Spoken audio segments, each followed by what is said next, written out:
اعتبار کا لفظ بول کے ظلم کرتا ہے بہن پہ، اعتبار کا جملہ بول کے زیادتی کرتے ہیں ہم اپنی جانوں پر. حضرت جنید بغدادی صوفیاء کے سرخیر صوفیاء کے، ان سے ایک شخص کہنے لگا مجھے بیٹی پہ اعتبار ہے، میں اس کو فلاں جگہ داخل نہ کرا دوں پڑھنے. آپ فرمانے لگے تجھے اعتبار ہے تو کیا اللہ کے رسول کو اعتبار نہیں تھا؟ اللہ یہ تمہیں کیسا لفظ بولا؟ تجھے اعتبار ہے نبی پاک کو نہیں تھا؟ میرے محبوب کے پاس حضرت عائشہ صدیقہ بیٹھی تھی، اور وہ بی بی جس کو قرآن کہتا لستن کاحد من النساء، تمہارے جیسی دوسری کوئی ہو سکتی تھی. میرے محبوب کے پاس حضرت حفصہ بیٹھی تھی، جناب سودا بیٹھی تھی. اس سے بڑھ کر بھی کسی کو اعتبار ہوگا جن کو قرآن کہتے ہیں جیسی دوسری ہو ہی نہیں سکتی. حضرت عبداللہ بن مکتوم نابینا سے حاضر آئے. او بھائی نابینا، دل کی آنکھیں کھول کے سنو، نابینا سے نابینا آنکھوں سے نظر نہیں آتا. حضور کی بارگاہ میں آئے، مجھے اعتبار ہے بیٹی پہ، مجھے اعتبار ہے. سندر کی بیٹی بیٹی ہے، نور ہے تیری بیٹی، اس کے قریب بلا نہیں جاتا. یہ تو زیادتی کر رہا ہے اپنی بیٹی پہ، یہ جملہ بول رہا ہے، ظلم کر رہا ہے. تو ظالم اور فاجر ہو گیا جب تو نے یہ کہا کہ مجھے اعتبار ہے. میرے حبیب پاک سے بڑھ کر کس کو اعتبار ہوگا؟ میرے کریم رسول سید عالم نور مجسم صلی اللہ تعالی علیہ وسلم نے فرمایا، حضرت عائشہ تھی، حضرت حفصہ تھی، حضرت سودا تھی. عبداللہ ابن مکتوم نابینا آئے تو میرے نبی نے فرمایا بیویوں پردہ کرو، بیویوں بول کے بتائیے، بیویوں پردہ سارے بولیے بیویوں. اللہ کرے یہ آواز گونج جائے پورے معاشرے میں، بیویوں پردہ کرو. میرے نبی نے جملہ کہا بیویوں پردہ کر لو، پردہ کرو، نظریں جھکاؤ، نقاب اوڑھو. ایک زوجہ بولی حضور انہیں تو نظر نہیں آتا، وہ تو بیچارے نابینے ہیں. ترمذی میں حبیب پاک کے لفظ سنیے، یا رسول اللہ انہیں تو نظر نہیں آتا. میرے رسول نے فرمایا تمہیں تو نظر آتا ہے نا، تم تو اندھی نہیں نا. وہ ایک مرد آیا ہے، وہ ایک صحابی آیا ہے، تمہیں تو نظر آتا ہے، تمہاری آنکھیں تو ہے، اسے فتنہ آئے نہ آئے تمہیں نظر آتا ہے. خبردار پردہ کرو، آنکھیں جھکاؤ، چہروں پہ نقاب ڈالو. حضرت جنید بغدادی فرمانے لگے اگر میرے رسول پاک اپنی ازواج کو کہتے ہیں پردہ کرو اور تو کہتا ہے مجھے اعتبار ہے، اگر نبی پاک اپنی بیٹی حضرت فاطمہ کو کہتے ہیں پردہ کر، تو کہتا ہے مجھے اعتبار ہے. جناب جنید بغدادی مزید بولے، آپ فرمانے لگے اگر حسن بصری پڑھانے والا ہو، رابعہ بصری پڑھنے والی ہو، اور بیچ میں قرآن پاک پڑھا ہوا ہو، پڑھانے والا حسن بصری، پڑھانے والے حسن بصری جنہوں نے مولا علی شیر خدا کی صحبت پائی، جنہوں نے ام المؤمنین حضرت ام سلمہ کے گھر میں پرورش پائی. فرمایا پڑھانے والا حسن بصری، پڑھنے والی رابعہ بصری، وہ بی بی جو دعا مانگے تو اللہ مردہ اونٹ کو زندہ فرما دے. فرمایا پڑھانے والا حسن بصری ہو، پڑھنے والے رابعہ بصری ہو، اور جو پڑھا جائے وہ قرآن ہو. فرمایا قسم اللہ کی عزت کی میں پھر بھی انہیں پڑھنے پڑھانے کی اجازت نہیں دیتا، میں پھر بھی انہیں تنہائی میں بیٹھنے کی اجازت نہیں دیتا، میں پھر بھی انہیں اکیلے رہنے کی اجازت نہیں دیتا. اس لیے کہ یہ حسن بصری ہیں اور منع کرنے والے امام الانبیاء ہیں، اس لیے کہ یہ رابعہ بصری ہیں اور منع کرنے والے سید الرسل ہیں. خبردار پھر بھی اجازت نہیں. میرے نبی کریم علیہ السلام بولے، حضور کی بارگاہ میں صحابہ نے عرض کیا یا رسول اللہ صلی اللہ علیہ وسلم، اگر کوئی نیک آدمی کسی نیک عورت کے ساتھ بے پردہ ہو، نیک آدمی، وہ پیر گناہگار نہیں جس کے پاس بیویاں جاتی ہیں، وہ گناہگار نہیں، وہ تو مجرم ہے. وہ خالی گناہگار نہیں، وہ تو پاپی ہے. وہ خالی گناہگار نہیں، وہ تو دین کا ڈاکو ہے. ڈاکو وہ تو فاسق ہے، وہ تو دین کی حدیں توڑنے والا ہے. وہ تو اس کو تو گھسیٹا جائے گا قیامت کے دن، جو عورتوں سے بے پردہ مل کر تو گھسیٹا جائے گا. لیکن سوال یہ ہے وہ خامد کدھر ہوتا ہے جس کی بیوی پیر کے پاس اکیلی جاتی ہے؟ سوال یہ ہے وہ بھائی کدھر ہوتا ہے جس کی بہن پیر کے پاس اکیلی جاتی ہے؟ سوال یہ ہے بیٹا کدھر ہوتا ہے جس کی اماں اکیلی جاتی ہے؟ میرے نبی رحمت نور مجسم شفیع معظم سرور کون مکا سیاد لامکا صلی اللہ علیہ وسلم کی خدمت عالی مرتبت میں صحابی نے پوچھا کہ یا رسول اللہ اگر نیک ہو بندہ، بی بی بھی نیک ہو تو ایک میں بیٹھ سکتے ہیں؟ اعلیٰ حضرت نے فرمایا اگر عورت دین سیکھنے چاہے پیر کے پاس جائے تو اپنے خاوند کے ساتھ جائے، اپنے بھائی کے ساتھ جائے، پھر بھی پردے میں بیٹھے، دور بیٹھے، آواز کے ساتھ بات کو سمجھے، لیکن اس کو تنہائی کرنے کی اجازت ہے؟ کسی کو بھی اجازت ہے؟ وہ چاہے جو مرضی بھی ہو، کوئی بھی ہو، بڑی کھلی بات کر رہا ہوں. میرے حبیب پاک سے پوچھا حضور اگر مرد عورت نیک ہو پھر بھی تنہا نہیں بیٹھ سکتے؟ میرے محبوب نے فرمایا اگر زکریا کے بیٹے یحییٰ ہوں اور عیسیٰ کی والدہ مریم ہوں تو پھر بھی میں انہیں تنہا رہنے کی اجازت نہیں دیتا، پھر بھی انہیں تنہا رہنے کی میں اجازت نہیں دیتا، پھر بھی اجازت نہیں ہے۔ جب میرے رسول پاک صلی اللہ علیہ وسلم نے اتنی پابندی لگا دی، جب بات حضرت حسن بصری اور رابعہ بصری کی آ گئی، جب بات جناب مریم سلام اللہ علیہا اور جناب سیدنا زکریا علیہ السلام کی آ گئی، جب یہاں تک بات پہنچ گئی تو پھر تو ماڈرن ہے، پھر تو زیادہ اعتبار والا ہے کہ تیری بیٹی یونیورسٹی ڈرائیور کے ساتھ جاتی ہے، پھر تو نے کہاں سے وہ اس کے اندر نور بھر دیا ہے کہ تیری بیٹی اکیلی گھومتی ہے، پھر کہاں تو نے یہ بات سمجھ لیا کہ تیری بچی جہاں مرضی تنہا رہتی ہے، پھر تو کہاں سے وہ قوت لایا؟ یہ تعلیم ہے۔ اقبال نے کہا یار مشرق ہوس میں گلتا شباب اریاں شراب اسیاں، اسے بھی دیکھو گری کے اسیاں، ہم ایسی تہذیب کیا کریں گے؟ اور اقبال کہنے لگے تمہاری تہذیب خود اپنے خنجر سے خودکشی کرے گی، اس لیے کہ جو شاخ نازک پہ بنے گا آشیانہ وہ ناپائیدار ہوگا۔ میرے بھائی ہم لوگ پہلے ہاتھ میں آگ کا انگارہ دیتے ہیں، پھر کہتے ہیں بیٹے تو نے جلنا نہیں، ہم پہلے اس کو ساری سہولیات دیتے ہیں، پھر کہتے ہیں تو نے بگڑنا نہیں۔ میرے نبی رحمت نور مجسم شفیع معظم صلی اللہ علیہ وسلم نے فرمایا جو بی بی بن سنور کے بازار جائے، میری طرف دیکھیں، آنکھیں کھول کے دیکھیں، یہ حدیث آپ نے سنانی ہے، انشاءاللہ بولیے سنائیں گے انشاءاللہ تعالیٰ، بول کے انشاءاللہ آپ کو ثواب ہوگا، سنائیں گے انشاءاللہ۔ میرے نبی کریم صلی اللہ علیہ وسلم نے فرمایا جو عورت بال سنور کے بازار جائے، اب تو خیر بیویاں برقع پہن کے جاتی، برقعے پہ بھی کڑھائی کی ہے، برقعے پہ بھی کام کرا ہے، برقعے پہ جو کام اور نقش نگاری ہوئی ہے وہ 10,000 کی ہے، برقع پردے کے لیے پہنا تھا دکھانے کے لیے، یہ کیسا برقع ہے کہ اس نے برقع بھی پہنا ہوا ہے اور برقع بھی اس نے فیشن والا پہن لیا ہے، یہ کس طرح کا؟ اس تو پردے کو پردے کی ضرورت پڑ گئی، یہ کیسا پردہ ہے کہ جو پردے کو پردے کی ضرورت ہے؟ برقع تو اس لیے ہوتا ہے کہ مجھے دیکھے کوئی نہ، اور اس نے تو پہنا اس لیے کہ ذرا لوگ دیکھیں تو صحیح انہوں نے کتنا قیمتی پہنا، اس حجاب کو حجاب کی ضرورت پڑ گئی۔ میرے حبیب پاک علیہ السلام نے فرمایا بلا ضرورت، عورت کو اجازت ہے بیمار ہو تو ڈاکٹر کے پاس جائے، عورت کو اجازت کا ضرورت پڑ جائے گا میں سودا سلف نہ آتا ہو تو لینے چلی جائے، عورت کو اجازت ہے اگر گواہی کی ضرورت پڑ جائے تو پردہ کر کے قاضی عدالت کے پاس گواہی دینے جائے، عورت کو اجازت ہے حج پہ جائے، عورت کو اجازت ہے عمرے پہ جائے، عورت کو اجازت ہے کہ اگر کسی وقت جہاد کے لیے عورتوں کی ضرورت پڑ گئی تو حضرت فاطمہ اور جناب عائشہ کی سنت ادا کرے جہاد کو جائے، لیکن اگر عورت موت کرتے جائے اور روز گئے وہ دیکھے نا فلاں پارک میں تھے آپ تو کبھی گئے ہی نہیں، فلاں جگہ تھے آپ کے پاس تو فرصت ہی نہیں، فلاں میری سرگوتے والی بہن کا خامن تو روز لے کے جاتا ہے آپ نے تو کبھی توجہ نہیں فرمائی، روز پیغام دیتی رہے۔ میرے حبیب کریم سید عالم صلی اللہ علیہ وسلم نے فرمایا جو بی بی بن سنور کے بلا ضرورت بازار جائے، نبی پاک علیہ السلام نے فرمایا ایک قدم وہ اٹھائے گی تو اس پر اللہ کی لعنت برسے گی، فرشتوں کی لعنت برسے گی، زمین والے لعنت برسائیں گے، آسمان والے لعنت برسائیں گے، اور میرے حبیب بولے تو فرمایا جب اللہ کی لعنت برسے گی تو میں بھی اس بی بی پہ لعنت ہی کروں گا جو بی بی بن سنور کے جائے۔ اور آگے سن لیں میرے حبیب نے فرمایا اس کا خاوند راضی ہو، اس کے بن سنور کے بازار جانے پہ آپ ناراض ہو جائیں، اللہ کرے اس بات پہ ہو ہی جائے اور اللہ کرے بدل جائے نظام، جو خامد خود میک اپ کرا کے تیار کرا کے پارٹی میں لے کر کے جائے، جو سامنے والی فرنٹ سیٹ پہ خود بغیر نقاب کی اس کو بٹھائے، جو موٹر سائیکل کی پشت پہ خود تیار کرا کے بٹھائے اور جو خود کہے تو چلے جانا جا تو شادی بھی تو دیکھا فلاں کام بھی تو کرا میں آزاد ہوں۔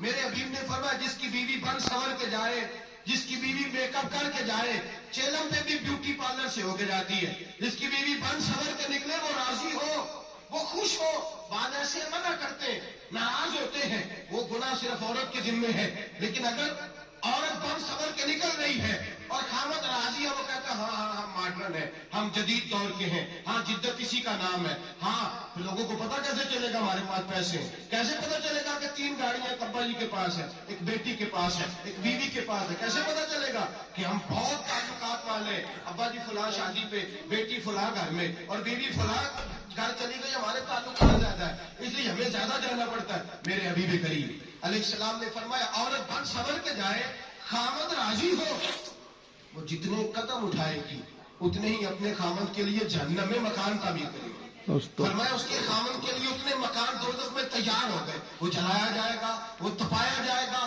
وہ جہنم کی آگ کا ایندھن بنے گا. اور میں نے شاید آپ کو ترجمہ بعد حدیث سنائی ہو, میرے کریم رسول نے فرمایا بی بی ایک ہوگی اور 4 آدمیوں کو جہنم میں لے کے جائے گی. اللہ, یا رسول اللہ کس کو؟ فرمایا باپ نے پردے کا نہیں کہا تو باپ بھی دوزخ میں جائے گا. اگر بھائی نے پردے کا نہیں کہا تو وہ بھی دوزخ میں جائے گا. شوہر نے پردہ نہیں کرایا تو وہ بھی جہنم میں جائے گا. وہ بیٹا جو کہتا تھا نا 1.25 لاکھ کا موبائل لینا ہے, تو اماں نے گھر کے اندر شور ڈال دیا, مجبور کیا خاوند کو, لے کر کے دیا. اس بیٹے سے پوچھا جائے گا تو ساری ضدیں اماں سے منواتا تھا, یہ تو نے کیوں نہیں کہا پردہ کر لیں؟ اور اب تو بیوی ذرا 40 سال کی ہوتی ہے تو کہتے میری خیر ہے, میں بوڑھی ہو گئی ہوں, میری خیر ہے, روٹیاں ساری کھاتی ہوں, باقی سارے کاموں میں جوانوں کی طرح ہوں, پردہ نہیں میں نے کرنا, میری خیر ہے. فلانا تو میرے بیٹے کی طرح. ظلم کی حد ہے, ظلم کی حد. کزن ایک دوسرے سے ہاتھ ملاتے, کزن وہ کس مصیبت کا نام ہے؟ کہتے یہ بھائی ہے, او بھائی یہ بھائی ہوتا تو اس سے نکاح کا جائز ہوتا. اب چونکہ اللہ نے اس کے ساتھ نکاح کو حرام رکھا ہے تو یہ تمہارا بھائی ہو سکتا؟ میرے رسول کریم صلی اللہ علیہ وسلم نے فرمایا سور نجس العین ہے. کتا بالکل ناپاک نہیں ہوتا, کتا بھیگ جائے تو بالوں کا ناپاک ہوتا ہے, یہ کتے کے منہ سے تھوک نکلے تو ناپاک ہوتی ہے. سور نجس العین ہے, پورا ناپاک, خشک بھی ہو تو ناپاک ہے. میرے حبیب پاک علیہ الصلوۃ والسلام نے فرمایا ایک سور ہو وہ پہلے ناپاک اور دوسرا پھر وہ سور گند میں لپٹا ہوا ہو, غلاظت سور پر لگی ہوئی ہو. فرمایا ایک تو سور جو نجس العین ہے اور پھر وہ گند میں لپٹ جائے, غلاظت میں بھر جائے, اس کے پورے وجود کو گندگی لگ جائے.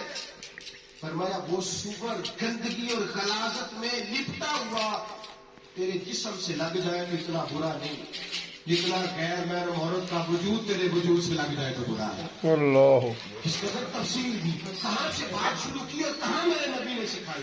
کزن ہاتھ ملا دیجیے, کزن کے ساتھ بازار جایا جا رہا ہے, کزن کے ساتھ فلاں کام ہو رہا ہے, کزن کو چچا کا بیٹا بھائی ہوتا ہے. اگر یہ سگا بھائی ہوتا تو اس کے ساتھ نکاح ناجائز ہوتا.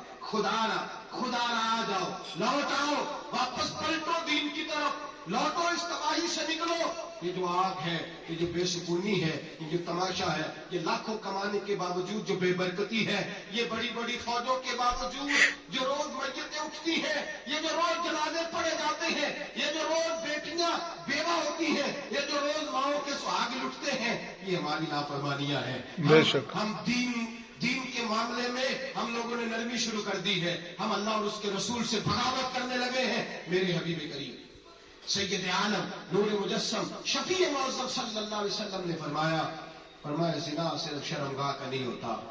حضور نے فرمایا آنکھیں بھی زانی ہوتی ہیں, کان بھی زانی ہوتے ہیں, زبان بھی زانی ہوتی ہے. بخاری مسلم دونوں میں موجود ہے. صحابہ نے عرض کی حضور زبان کیسے زانی ہوتی ہے؟ فرمایا جو نماز کے باوجود گند بولتا ہے, غلیظ گفتگو کرتا ہے, وہ زبان کا زانی ہے.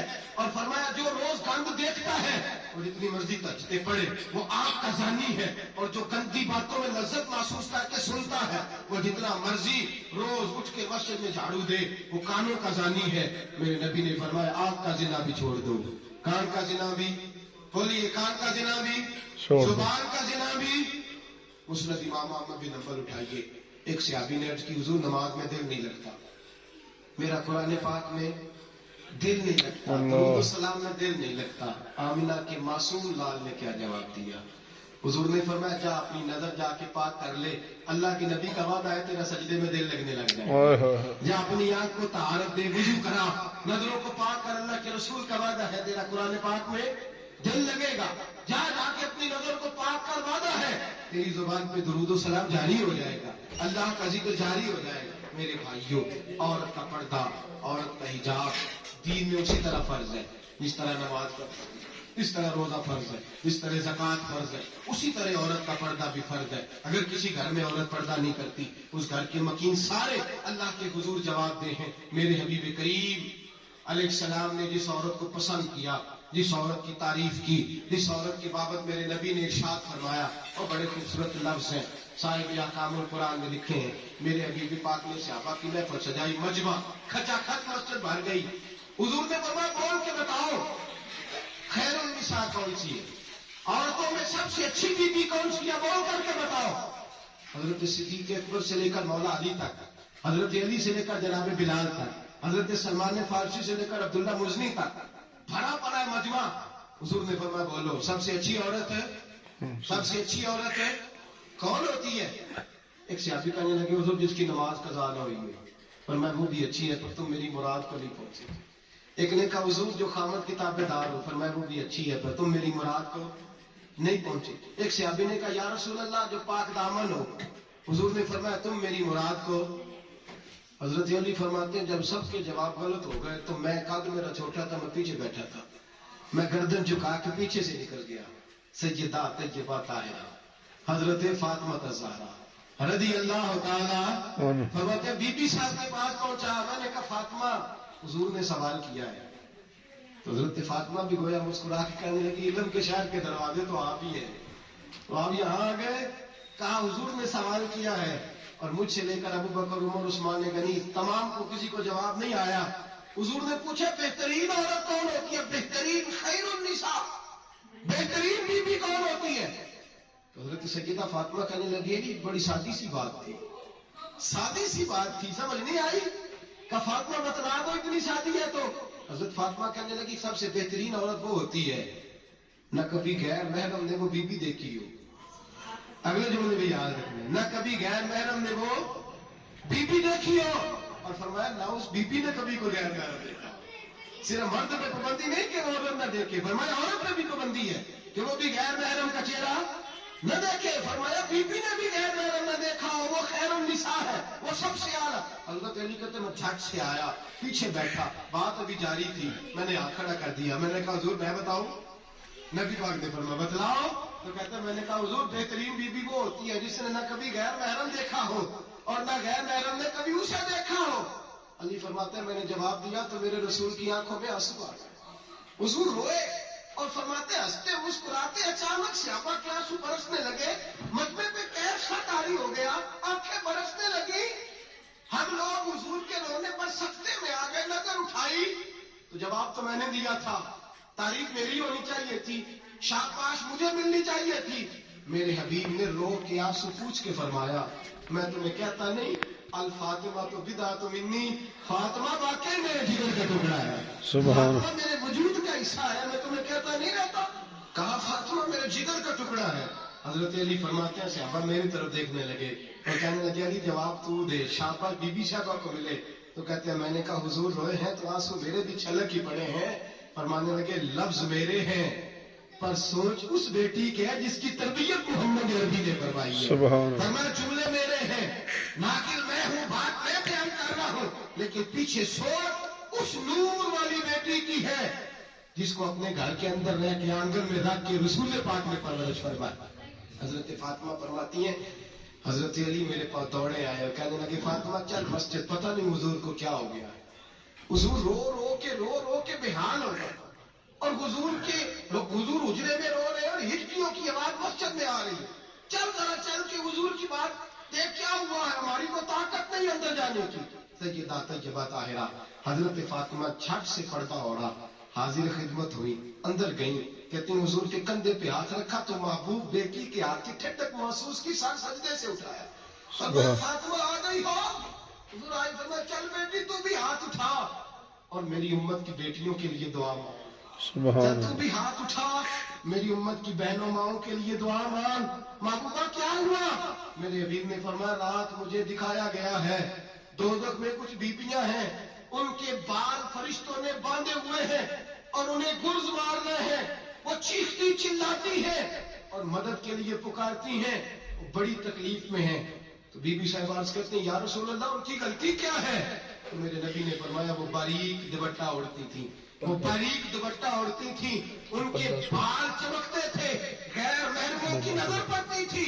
انہیں دوزخ میں سزا ملے گی، وہ چلائیں گی چیخیں گی، ان کی مدد کو کوئی نہیں پہنچے گا. چل تو ہاتھ اٹھا دعا مانگ. حضرت فاطمہ امت کو پیغام دیتی ہیں پردہ اوڑھ دو، حجاب میں آ جاؤ، اپنے آپ کو رسول اللہ کی بارگاہ میں جھکا دو. میرے بھائی آج دن بدن جیسے جیسے لوگ کہتے ہیں ڈگریاں بڑھ گئیں، لیکن اس کے ساتھ ساتھ بیویوں کا حجاب اتر گیا، سڑکیں بکھر گئیں. میرے بھائی ہر محکمے میں عورتیں بیٹھ گئیں، ہر جگہ بیویاں آ گئیں.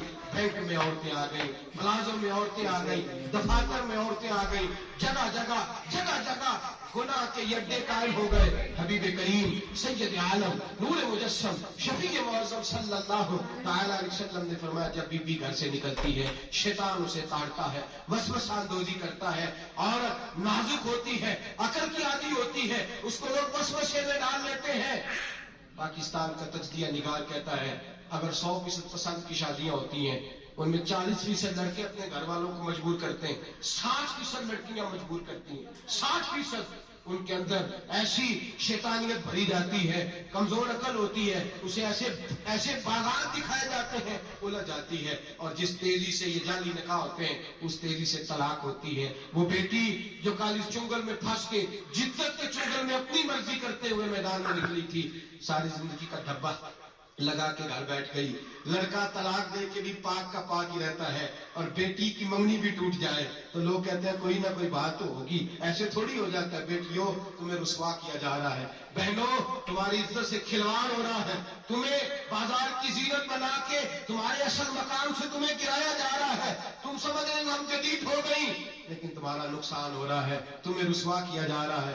آؤ در رسالت مآب پہ، آؤ میرے نبی پاک کے دروازے پہ۔ میرے حبیب نے فرمایا جس بی بی میں 4 خوبیاں ہوں، کتنی ہوں جی؟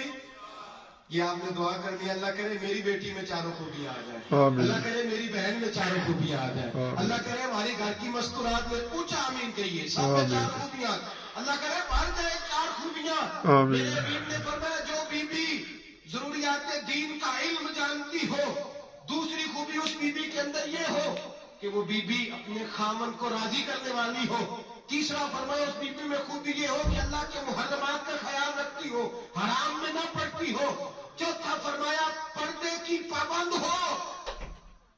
فرمایا جیسے ہی وہ مرتی ہے عرش کا مالک اس سے حساب ہی نہیں لیتا، اسے بغیر حساب کتاب ہی جنت عطا فرما دیتا ہے۔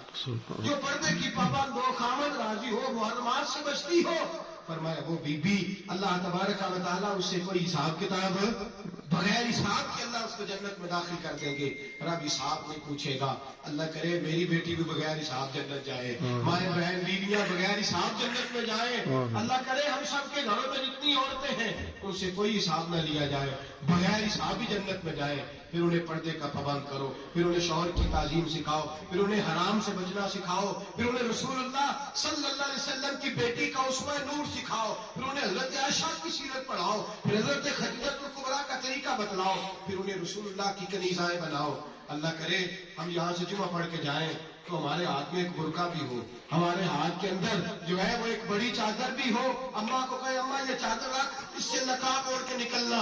اللہ کرے چودھری صاحب سرپنچ صاحب کی پنچایت میں کوئی ایسا مقدمہ بھی آئے جو آگے کہے میں بیوی نہیں رکھ سکتا، یہ پردہ نہیں کرتی، یہ کہیں مجھے بھی عذاب میں مبتلا نہ کرے۔ اللہ کرے شوہر اس طرح کا غیرت مند بنے، وہ کہے خبردار خبردار، اگر تو دروازے سے نکلی اعلیٰ حضرت امام اہل سنت مجدد دین و ملت میرے اعلیٰ حضرت سے کسی نے پوچھا تھا کہ حضرت جی بی بی نعت پڑھ سکتی ہے؟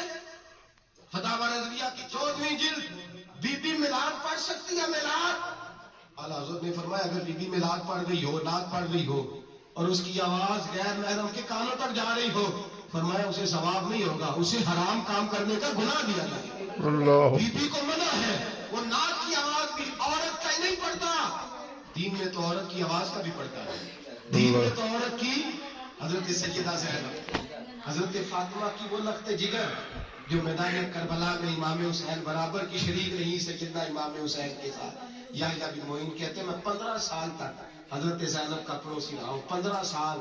برابر ہوتا ہے نا، بندہ بی بی دیکھ ہی لیتا ہے، وہ بی بی کبھی پردہ ڈال کے جا رہی ہے دوائی لینے، کبھی نظر آ جاتی ہے۔ کہتے ہیں 15 سال میں سیدہ فاطمہ کی بیٹی کا پڑوسی رہا ہوں، میں نے کبھی برقعے میں چھپی ہوئی زینب بھی نہیں دیکھی، برقعے میں چھپی ہوئی زینب بھی کبھی نہیں دیکھی۔ حضرت عبداللہ بن جعفر طیار جناب علی مرتضیٰ کے بھائی تھے، ان کے بیٹے کے ساتھ ان کا نکاح ہوا تھا، بیمار ہو گئی۔ حضرت عبداللہ کہنے لگے زینب چل تجھے حکیم کے پاس لے جاؤ، طبیب کے پاس لے جاؤ۔ تو حضرت زینب کہنے لگی آپ جائیے میرا حال بتا کے دوائی لے آئیے۔ تو حضرت عبداللہ جعفر طیار کہنے لگے شریعت میں گنجائش ہے ڈاکٹر کے پاس جانا، حکیم کے پاس جانے کی گنجائش ہے تو چلتی کیوں نہیں؟ حضرت زینب کہنے لگی شریعت میں گنجائش تو ہے پر عبداللہ میری مجبوری یہ ہے کہ میں فاطمہ کی بیٹی ہوں. شریعت میں گنجائش تو ہے پر میری مجبوری یہ ہے کہ میں حسین کی بہن ہوں. شریعت میں گنجائش ہے پر میں حسن کی بہن ہوں. شریعت میں بڑی گنجائش ہے پر لوگ مجھے محمد عربی کی نواسی کہتے ہیں. گنجائش تو ہے پر میں نہیں نکل سکتی اس لیے کہ جتنا کوئی اپنے آپ کو دین کے قریب جانتا ہے اتنا اس کے پیروں میں شریعت کی زمینیں زیادہ ہوتی ہیں. تو جناب سیدنا عبداللہ کہنے لگے اگر تو پردہ کر گئی, اگر تو چلی گئی, فرمانے لگے یہ تو اللہ کی مشیت ہے, تو دوائی لا دے تاکہ میں کھا لوں, اور اگر میں چلی گئی تو میں اپنی ماں سے جا کے کہوں گی کہ اماں ساری تکلیفیں میں نے چھاتی پہ برداشت کی ہیں پر میں نے تیرے پردے پر آنچ نہیں آنے دی. میرے بھائی یہ اسوہ نور ہے, یہ اسوہ حسنہ ہے, یہ ہمیں سکھایا جا رہا ہے. میرے حبیب کریم کی بیویوں کا یہ حال تھا. بیویوں کا اپنے گھر کے آنگن میں حضرت عائشہ صدیقہ, حضرت سودا, جناب حفصہ اپنے سین میں جب بیٹھتی تھی نا تو دیوار کی طرف منہ کر کے بیٹھتی تھی, دیوار کے ساتھ لگ کے دیوار کی طرف. بیویاں اپنے گھر کے اندر بھی دیوار کی جانب منہ کر کے بیٹھتی تھی.